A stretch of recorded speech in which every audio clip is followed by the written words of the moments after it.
Hi friends, welcome back to my channel. இன்னைக்கு நம்ம take it study சேனலில் பார்க்க போகிறோம் என்னன்னா, உயிரி தொழில்நுட்பவியல் நெறிமுறைகளும் செயல்முறைகளும் பாடம் 4 12ஆம் வகுப்பு உயிரி தாவரவியல். இந்த லெசனில் உயிரி தாவரவியல் இந்த லெசனில் இருக்க எல்லா இம்பார்ட்டன்ட் கொஸ்டின்ஸுமே பார்க்க போகிறோம். வாங்க வீடியோக்குள்ளே போகலாம். இந்த எக்ஸாம் டைமில் உங்களுக்கு ரொம்ப யூஸ்ஃபுல்லாக இருக்கும் இந்த கொஸ்டின்ஸ் எல்லாமே. ஸோ வீடியோ ஃபுல்லாக ஸ்கிப் பண்ணாமல் பாருங்கள். அதுக்கு முன்னாடி நீங்களும் நம்ம சேனல் சப்ஸ்கிரைப் பண்ணலாம் அப்படின்னு சப்ஸ்கிரைப் பண்ணிங்க. அப்போ தான் நம்ம இது போல் நிறைய வீடியோஸ் போடுவோம். அது எல்லாமே வரும். ஆல்ரெடி நிறைய வீடியோஸ் போட்டிருக்கோம். அதெல்லாம் பிளேலிஸ்ட்டாகவே சேனலில் இருக்குது, செக் பண்ணி பாருங்கள். ஸோ வாங்க இதில் என்னென்ன இம்பார்ட்டன்ட் கொஸ்டின்ஸ் இருக்குன்னு சொல்லிட்டு பார்த்துடலாம். உயிரி தொழில்நுட்பவியல் நெறிமுறைகளும் செயல்முறைகளும் இந்த கற்றல் நோக்கங்கள்லாம் படிச்சுக்கங்க. இதில் வந்து உயிரி தொழில்நுட்பவியலின் வளர்ச்சி, இது எப்போ எப்படிலாம் வளர்ந்து வந்தது அப்படின்ற வரலாறு கொடுத்துருப்பாங்க. ஸோ அதை ஃபுல்லாக பார்த்துக்குங்க. இதில் வந்து நவீன உயிரி தொழில்நுட்பவியல் இருக்குல்ல, இதில் நிறைய 1 மார்க்ஸ் கேட்பாங்க அடிக்கடி. ஸோ அதனால் அதை ஃபுல்லாக பார்த்துக்குங்க. அதில் வந்து அதுக்கப்புறம் வந்து நொதித்தல்னா என்ன, நொதித்தல் இருக்குது பாருங்கள், நொதித்தல்னா என்ன, அப்புறம் வந்து நொதிகள்னா என்ன, நுண்ணுயிரி உட்புக்கள், அது மாதிரி நிறையா இருக்குல்ல, இது எல்லாமே கேட்பாங்க. செயல்முறை பொறியியல் அப்படின்னா என்ன அப்படின்னு சொல்லிட்டு 2 மார்க்கில் அடிக்கடி கேட்பாங்க. ஸோ இதெல்லாம் பார்த்துக்குங்க. நெக்ஸ்ட் இந்த அட்டவணை பார்த்து தெரிஞ்சுக்கங்க, இது கொஞ்சம் முக்கியம்தான். இதில் வந்து முக்கிய ரெண்டாவது வந்து வரலாற்று பார்வையில் அப்படின்னு சொல்லிட்டு ஒரு பாக்ஸ் கொடுத்துருக்காங்க பாருங்கள், இதுவுமே பார்த்துக்குங்க. இது வரலாறு ஃபுல்லாக இதில் கவர் பண்ணியிருப்பாங்க, எப்போ என்னென்ன நடந்துருச்சு அப்படின்றதெல்லாம். அப்புறம் வந்து பாரம்பரிய உயிர் தொழில்நுட்பவியல், இதில் வந்து உயிரி வினைக்கலன் அப்படின்றது இம்பார்ட்டன்ட் கொஸ்டின். நொதித்தல்,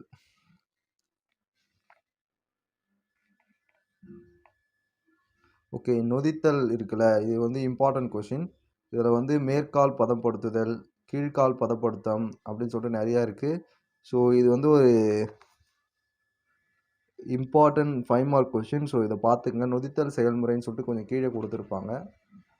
இது வரைக்கும் பாருங்கள், நொதித்தல் செயல்முறை எப்படிலாம் நடக்குது, இந்த நொதில் செயல்முறை எப்படி பண்ணுறது அப்படின்றதெல்லாம் இதில் கொடுத்துருக்காங்க. இது பார்த்துக்குங்க. தொழிற்சாலை நொதிகளின் பயன்பாடு நெக்ஸ்ட் வந்து இம்பார்ட்டண்டான கொஸ்டின். தொழிற்சாலையில் நொதியின் பயன்பாடு, இது ஒரு இம்பார்ட்டண்டான கொஸ்டின். அது வந்து நுண்ணுயிரி உற்பத்தியில் என்னென்ன பயன்படுது, நுண்ணுயிரி வளர்ச்சிதை மாற்ற பொருளை எப்படி பயன்படுது, முதல்நிலை வளர்ச்சிதை மாற்ற பொருளை எப்படி பயன்படுது அப்படின்னு 3 மார்க்ஸில் கேட்பாங்க, 2 மார்க்ஸ் அடிக்கடி கேட்பாங்க, 5 மார்க்ஸுமே கேட்கலாம். தொழிற்சாலை நொதிகளின் பயன்பாடு அப்படின்றத மொத்தமாக 5 மார்க்ஸாக கூட கேட்கலாம். ஸோ அதனால் நீங்கள் ஃபுல்லாக படிச்சுக்கோங்க. எது வரைக்கும் அப்படின்னா, இதனால் உயிர்சார் மாற்றம் மற்றும் உயிர்சார் வேதிய மாற்றம் அப்படின்னு சொல்லிட்டு கொடுத்துருக்காங்களே, இது வரைக்கும் படிச்சுக்கோங்க. கேட்பாங்க இந்த 4 இதுவுமே தனித்தனியாக 2 மார்க்ஸில் கேட்கலாம், 3 மார்க்ஸில் கேட்கலாம், இல்லை 4மே சேர்த்து 5 மார்க்ஸில் கூட கேட்கலாம். நெக்ஸ்ட்டு பார்த்தீங்கன்னா தனி செல் புரதம், இது வந்து ஒரு important, very very important question. இந்த தனி செல் புரதம் 5 மார்க்ஸில் கேட்பாங்க. இதில் வந்து ரொம்ப இம்பார்ட்டன்ட் எதுன்னு பார்த்தீங்கன்னா, தனி செல் புரதத்தின் பயன்பாடுகள் இங்கே கொடுத்துருக்காங்க பாருங்கள். இங்கே கொடுத்துருக்காங்க பாருங்கள், தனி செல் புரதத்தின் பயன்பாடு, இது வந்து வெரி வெரி இம்பார்ட்டன்ட். ஸோ அதை பார்த்துக்குங்க. அடிக்கடி இதை 3 மார்க்ஸில் கேட்பாங்க. தனி செல் புரதம் அப்படின்னா என்னன்னு சொல்லிட்டு கொஞ்சம் காமனாக வந்து 5 மார்க்ஸில் கேட்பாங்க. அதுக்கப்புறம் பார்த்தீங்கன்னா, மறு கூட்டிணைவு டிஎன்ஏ தொழில்நுட்ப படிநிலை,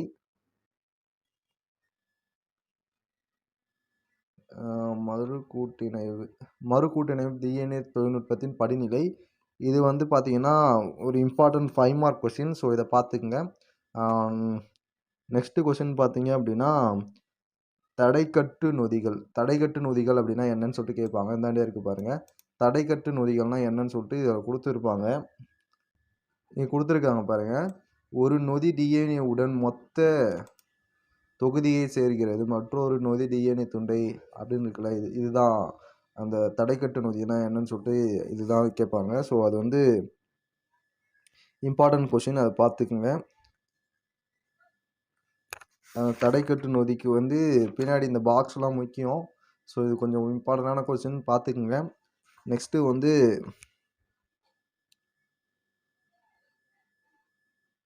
தாங்கி கடத்தியின் பண்புகள். ஓகே, நெக்ஸ்ட்டு வந்து தாங்கி கடத்தியின் பண்புகள்.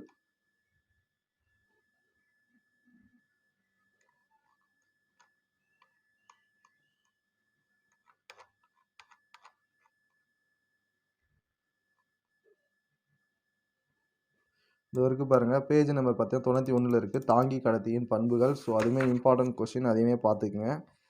அது எத்தனை மார்க் கொஷின் பார்த்தீங்கன்னா, தாங்கி கடத்தியின் பண்புகள் வந்து அடிக்கடி கேட்குற கொஷின் 5 மார்க் கொஷின். ஸோ அத பார்த்துக்கங்க. அடுத்து வந்து தாங்கி கடத்தியின் வகைகள். இதுவரைக்கும் பாருங்க. நெக்ஸ்ட் பக்கத்துல பேஜ் நம்பர் பார்த்தீங்கன்னா 92. நான் எல்லாமே லைனா தான் சொல்லிட்டு வரேன். ஸோ அதனால நீங்க பேஜ்ல லைனாவே பார்த்தீங்கன்னா தெரியும். தாங்கி கடத்தியின் வகைகள். இதுவுமே இம்பார்ட்டன்ட் கொஸ்டின் தான். ஒவ்வொரு வகையா கேட்பாங்க. பிளாஸ்மிட் வகை கேட்பாங்க. அடுத்து வந்து பிபிஆர் 322 அப்படின்னு சொல்லிட்டு ஒண்ணு இருக்கு. டிஐ பிளாஸ்மிட் அப்படின்னு சொல்லிட்டு ஒண்ணு இருக்கு. ஸோ இதெல்லாம் தனித்தனியா 3 மார்க்ஸ்ல கேட்கலாம். இல்ல மொத்தமா 5 மார்க்ஸ்லயும் கேட்கறதுக்கு வாய்ப்பு இருக்கு. ஸோ அது எல்லாமே பார்த்துக்கங்க. நெக்ஸ்ட்டு தகுந்த ஓம்புயிரி டிஎன்ஏ தகுந்த ஓம்புயிரி. இதில் வந்து நிறைய 1 மார்க்ஸ் அடிக்கடி கேட்பாங்க. இந்த பேராவை படித்து 1 மார்க்ஸ்லாம் இருக்கிறதுலாம் கொஞ்சம் கவர் பண்ணிக்கிங்க. நெக்ஸ்ட் கொஸ்டின் என்னன்னு பார்த்தீங்க அப்படின்னா, மறு கூட்டிணைவு செல்களுக்கான சலிக்கை செய்தல். ஓகே,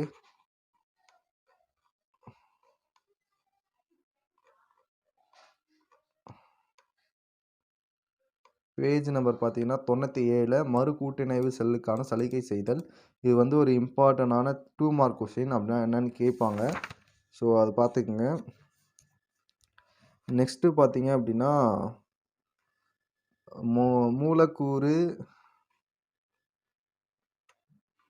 மூலக்கூறு தொழில்நுட்ப முறைகள், மரபணு பொருளினை பிரித்தெடுத்தலும்.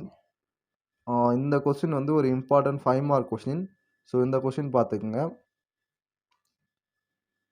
அதுக்கடுத்து பார்த்தீங்கன்னா, உட்கரு அமில கலப்பு. இதில்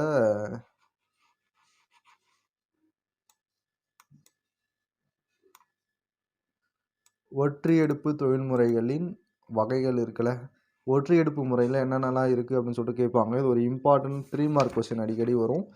சம்டைம்ஸ் 5 மார்க்ஸ்லையும் கேட்கலாம். ஸோ அதை ஃபுல்லாக பார்த்துக்குங்க. நெக்ஸ்ட்டு வந்து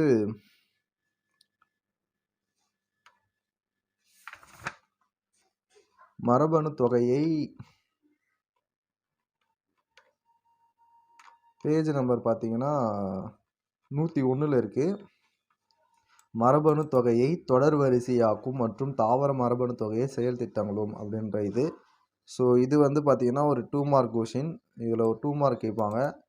இதில் மரபணு தொகையம் எனப்படும் இருக்குல்ல, இது வரைக்கும் பார்த்துங்க. இது வந்து ஒரு 2 மார்க் கொஷின், அடிக்கடி கேட்குற கொஷின். அதுக்கடுத்து பார்த்தீங்கன்னா,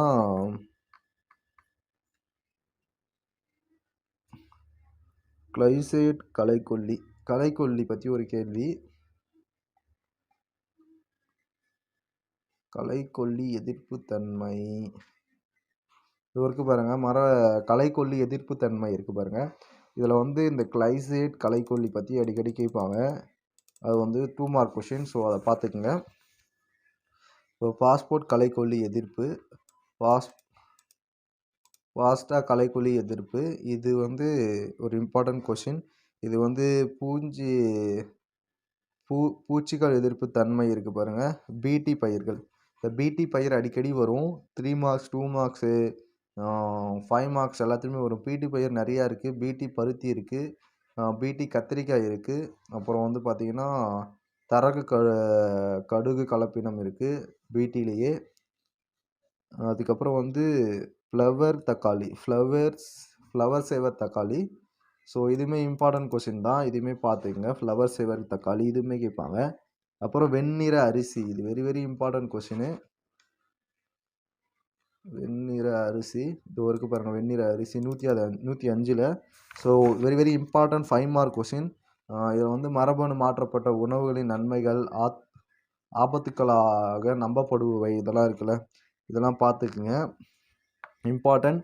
இந்த கொஷின் வந்து பொன்னிற அரிசி, உயிர் வழி ஊட்டம் சேர்த்தல். இந்த இது வந்து very very important 5 mark question. So இது ஃபுல்லாக பார்த்துக்குங்க. நெக்ஸ்ட்டு வந்து பாலிஹெட்ரோபேட் அப்படின்னு இருக்குல்ல, இதுவுமே இம்பார்ட்டன்ட் தான். ஸோ இதெல்லாம் 2 மார்க்ஸ் கேட்பாங்க. பச்சை மலிர்வெளி புரதம் அப்படின்னு இருக்குல்ல, இதுவுமே இம்பார்ட்டன்ட் தான். ஸோ இதுவுமே பாருங்கள். நெக்ஸ்ட்டு உயிரி மருந்தகத்தில் வந்து 2 மார்க் கேட்பாங்க. உயிரி மருந்தகம்னா என்ன அப்படின்னு சொல்லிட்டு 2 மார்க் கேட்பாங்க. அது பார்த்துக்குங்க. நெக்ஸ்ட்டு வந்து உயிரி வழி திருத்தம். உயிரி வழி திருத்தம் இதில் வந்து பார்த்தீங்கன்னா இம்பார்ட்டன்ட் எதுன்னு பார்த்தீங்கன்னா உயிர் வழி திருத்தத்தினுடைய வரம்புகள் என்னென்ன வரம்புகள் இருக்குது அப்படின்னு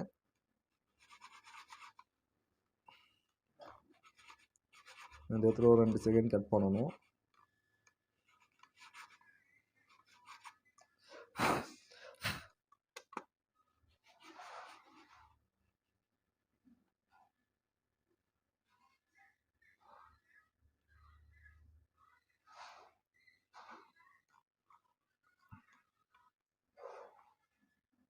இதோ இருக்கு பாருங்க.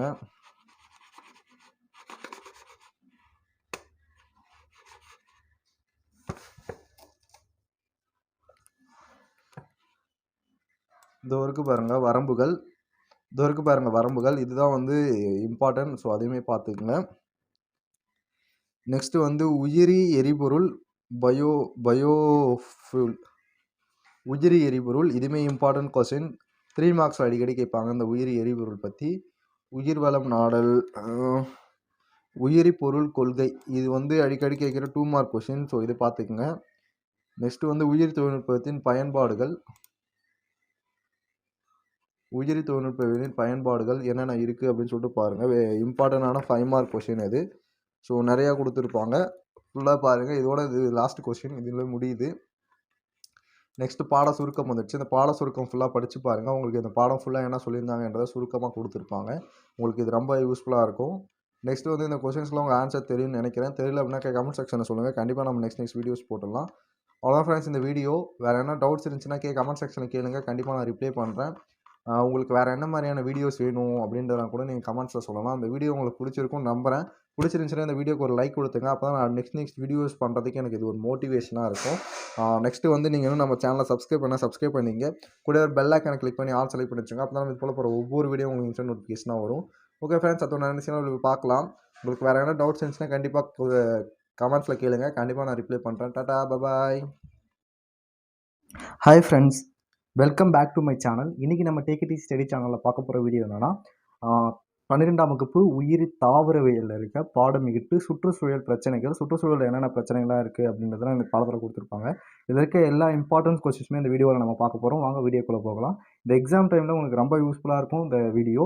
ஸோ இந்த வீடியோ உங்கள் ஃப்ரெண்ட்ஸ்க்கும் ஷேர் பண்ணி விடுங்க. அவங்களுக்கும் ரொம்ப படிக்கிறதுக்கு யூஸ்ஃபுல்லாக இருக்கும். ஸோ வாங்க வீடியோக்குள்ளே போகலாம். அதுக்கு நீங்கள் நம்ம சேனலை சப்ஸ்கிரைப் பண்ணிக்க. கூட ஒரு பெல் ஐக்கான் கிளிக் பண்ணி ஆல் செலக்ட் பண்ணி வச்சுங்க. அப்போ தான் இது போல் போகிற ஒவ்வொரு வீடியோ உங்களுக்கு இன்ஸ்டன்ட் நோட்டிஃபிகேஷனாக வரும். சுற்றுச்சூழல் பிரச்சனைகள் இதில் வந்து கற்றல் நோக்கங்கள் படிச்சுக்கங்க. உள்ளே என்ன இருக்குன்னு பார்த்துங்க. இந்த அறிமுகம் கொடுத்துருக்காங்க பாருங்கள், இது படிச்சுங்க. நான் எல்லாத்துலேயுமே அறிமுகம் படிக்க சொல்லுவேன். ஏன்னா அறிமுகம் படித்தா உங்களுக்கு பாடம் ரொம்ப யூஸ்ஃபுல்லாக இருக்கும்.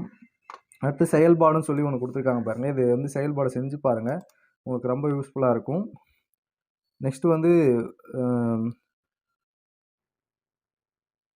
தீவிர மக்கள் தொகை அதிகரிப்பால் உணவுப் பொருட்கள், நார்கள், எரிபொருட்கள் போன்றவற்றின் தேவை அதிகரிக்கிறது அப்படின்றது இது கொடுத்துருக்காங்க பாருங்கள். இது வந்து 1 மார்க்கில் கேட்க சான்ஸ் இருக்குது. மக்கள் தொகை அதிகரிப்பால் என்னென்ன ப்ராப்ளம் வருதுன்னு 2 மார்க்கில் கூட கேட்கலாம். 1 மார்க்கில் நிறைய கேட்பாங்க. நெக்ஸ்ட்டு வந்து ஒரு இம்பார்ட்டன்ட் கொஸ்டின் தான் பசுமை இல்ல விளைவுகள் புவி வெப்பமடைதல். ஸோ இது வந்து ஒரு வெரி இம்பார்ட்டன்ட் 5 மார்க் கொஸ்டின். இது ரொம்ப எது முக்கியம் அப்படின்னு பார்த்தீங்கன்னா பசுமை விளைவை உண்டாக்கும் மனித செயல்பாடுகள் என்னென்ன இருக்குது அப்படின்றது. ஸோ இது மொத்தமாக படிச்சுக்கங்க. 5 mark important 5 mark question. So இது ஃபுல்லாக படிச்சுங்க. மேகங்கள் மற்றும் இந்த உங்களுக்கு தெரியுமான்ற பாக்ஸ்லாம் நீங்கள் பார்த்துக்குங்க. அது ரொம்ப முக்கியம். அது வந்து 1 மார்க்லாம் அதிகமாக கேட்க சான்ஸ் இருக்குது. அடுத்து வந்து புவி வெப்பமடைதலின் விளைவுகள். இது வந்து ஒரு 3 மார்க் கொஸ்டின். புவி வெப்பமயமாதலின் விளைவுகள் அப்படின்றது 3 பாயிண்ட் கொடுத்துருப்பாங்க. பசுமை இல்ல வாழ்வுக்கு வெளியிடும் மூலங்கள் அப்படின்னு சொல்லிட்டு என்னென்ன வெளியிடுதுன்னு சொல்லி கொடுத்துருப்பாங்க. கார்பன், மீத்தேன், நைட்ரஜன் ஆக்சைடு அந்த மாதிரி 3 இது வெளியிடுது. ஸோ இந்த 3மே வந்து தனித்தனியாக 3 மார்க்ஸில் கேட்பாங்க. பசுமையில் வாழ்வுகள் வெளியிடும் மூலங்கள் அப்படின்றது மொத்தமாக கேட்டாங்கன்னா 5 மார்க் கொஸ்டின் கேட்பாங்க. ஒரு இம்பார்ட்டன்ட் கொஸ்டின். அடுத்து வந்து புவி வெப்பமடைதலை தடுக்கும் வழிமுறைகள், என்னென்ன வழிமுறைகள்லாம் தடுக்கலாம் அப்படின்னு சொல்லிட்டு கொடுத்துருக்காங்க. இது வந்து 3 மார்க் கொஸ்டின், ரொம்ப இம்பார்ட்டன்ட். அடுத்து வந்து ஓசோன் குறைத்தல். இந்த ஓசோன் குறைத்தலை பார்த்துக்குங்க. இதுவுமே ஒரு இம்பார்ட்டன்ட் கொஸ்டின் தான். இது வந்து அதிகமாக 1 மார்க்ஸ் நிறைய கேட்டிருக்காங்க. ஸோ இங்கே பார்த்தீங்கன்னா ஒரு இம்பார்ட்டன்ட் 1 மார்க் இருக்குது. செப்டம்பர் 16 உலக ஓசோன் தினம். இதை இது பண்ணிங்க. இது 1 மார்க்கில் கேட்க நிறைய சான்ஸ் இருக்குது. இந்த ஓசோன் படத்தில் வந்து நிறைய 1 மார்க்ஸ்லாம் கேட்பாங்க. ஸோ ஓசோன் படத்தை பற்றி பார்த்துங்க. நெக்ஸ்ட் ஒரு இம்பார்ட்டன்ட் 5 மார்க் கொஸ்டின் இருக்குது. ஓசோன் குறைதலின் விளைவுகள். ஸோ ஓசோன் சிதைவுன்னு சொல்லிட்டு நீங்கள் கேள்விப்பட்டிருப்பீங்க. இது ஓசோன் குறைவு. குறைவு அப்படின்னா வந்து அதோட கனம் குறைஞ்சிக்கிட்டே வருது. அதை தான் ஓசோன் குறைதலின் விளைவு அப்படின்னு சொல்லிட்டு கரெக்டாக கொடுத்துருக்காங்க. இது ஒரு இம்பார்ட்டன்ட் 5 மார்க் கொஸ்டின். ஸோ இதை பார்த்துக்குங்க. அடுத்த கொஸ்டின் பார்த்தீங்கன்னா வேளாண் காடுகள். வேளாண் காடுகள் வந்து 2 மார்க் கேட்பாங்க. வேளாண் காடுகள்லாம் என்ன அப்படின்னு சொல்லிட்டு அதை பார்த்துங்க. வேளாண் காடுகளின் நன்மைகள். ஸோ இது வந்து இம்பார்ட்டன்ட் கொஸ்டின். ஸோ அதை பார்த்துங்க. வேளாண் காடுகளின் நன்மைகள் என்னென்னலாம் இருக்குது அப்படின்றத பார்த்துக்குங்க. அது வந்து நம்மளுக்கு ரொம்ப இம்பார்ட்டன்ட் கொஸ்டின். அடுத்து வந்து நிலையந்த வனங்கள் மற்றும் பொழுதுபோக்கு காடுகளை புனரமைத்தல் அப்படின்றதுல உயிரி வேலி மற்றும் புரத வங்கி, உயிரி வேலி மற்றும் காப்பரான தீவன மரங்கள் இதெல்லாம் வந்து கொடுப்பாங்க. இதெல்லாம் வந்து 3 மார்க்ஸில் கேட்பாங்க. தனித்தனியாக கேட்பாங்க ரெண்டையுமே. ஸோ அதெல்லாம் பார்த்துக்குங்க. அடுத்து பார்த்தீங்க அப்படின்னா சமூக காடுகள். சமூக காடுகள் வந்து ஒரு இம்பார்ட்டன்ட் 5 மார்க் கொஷின். ஸோ சமூக காடுகளையும் பார்த்துக்குங்க. அந்த சமூக காடுகளுமே ஒரு இம்பார்ட்டன்ட் 5 மார்க் கொஷின் தான். ஸோ இதில் வந்து வன விரிவாக்க மையங்களின் முக்கிய செயல்பாடுகள் என்னன்னு சொல்லிட்டு கொடுத்துருக்காங்க பாருங்கள். இது ஒரு இம்பார்ட்டன்ட் 3 மார்க் கொஷின். வன விரிவாக்க மையங்களின் முக்கிய செயல்பாடுகள். அடுத்து வந்து காடழிப்பு. காடழிப்பில் வந்து காடு அழிப்பதற்கான காரணங்கள் 3 மார்க் கொஷின். காடு அழிப்பு அப்படின்னா என்னன்றது 2 மார்க் கொஷின். அப்புறம் வந்து காடு அழிப்பின் விளைவுகள் நெக்ஸ்ட் பக்கத்தில் கொடுத்துருக்காங்க பாருங்க. காடு அழிப்பின் விளைவுகள் வந்து உங்களுக்கு ஒரு இம்பார்ட்டன்ட் 5 மார்க் கொஷின். ஸோ அதை பார்த்துங்க. புதிய காடு வளர்த்தல். இந்த புதிய காடு வளத்தின் நோக்கங்கள் இருக்குது பாருங்கள். இது வந்து ஒரு இம்பார்ட்டன்ட் 5 மார்க் கொஷின். அதை பார்த்துங்க. அப்புறம் வந்து ஆக்கிரமிப்பு செலுத்தும் அயல்நாட்டு தாவரங்கள். ஸோ இதில் வந்து என்னென்னலாம் இருக்குன்னா 1 2 ஸோ 2 தாவரங்கள் இருக்குது. ஸோ 2 தாவரமே பார்த்துங்க. 3 மார்க் கொஷின்ஸில் அடிக்கடி கேட்பாங்க. அதுக்கப்புறம் பார்த்தீங்கன்னா பாதுகாப்பில் அந்தளவுக்கு எதுவும் பெருசாக இல்லை. இந்த இடத்துல வந்து பார்த்தீங்கன்னா 199 பக்கம் டேரெக்டாக வந்துடுங்க. 191 பக்கத்தில் கார்பன் கவரப்படுதல் மற்றும் சேமிப்பு. ஸோ இதில் பார்த்தீங்கன்னா உங்களுக்கு ஒரு 3 மார்க் கொஸ்டின் இருக்குது. கார்பன் கவரப்படுதல் மற்றும் சேமிப்பு என்பது வளிமண்டலத்தில் அப்படின்றது வந்து இங்கே எது வரைக்கும் அப்படின்னு பார்த்தீங்க அப்படின்னா முறையாகும் அப்படின்னு சொல்லிட்டு இங்கே இருக்குது பாருங்கள். இது வரைக்கும் இது வந்து ஒரு இம்பார்ட்டன்ட் 3 மார்க் கொஸ்டின். அதை பார்த்துங்க. அடுத்து வந்து மேலே கார்பன் சேமிப்பு கொடுத்துருப்பாங்க. கார்பன் சேமிப்புனா என்ன அப்படின்றத பார்த்துக்குங்க.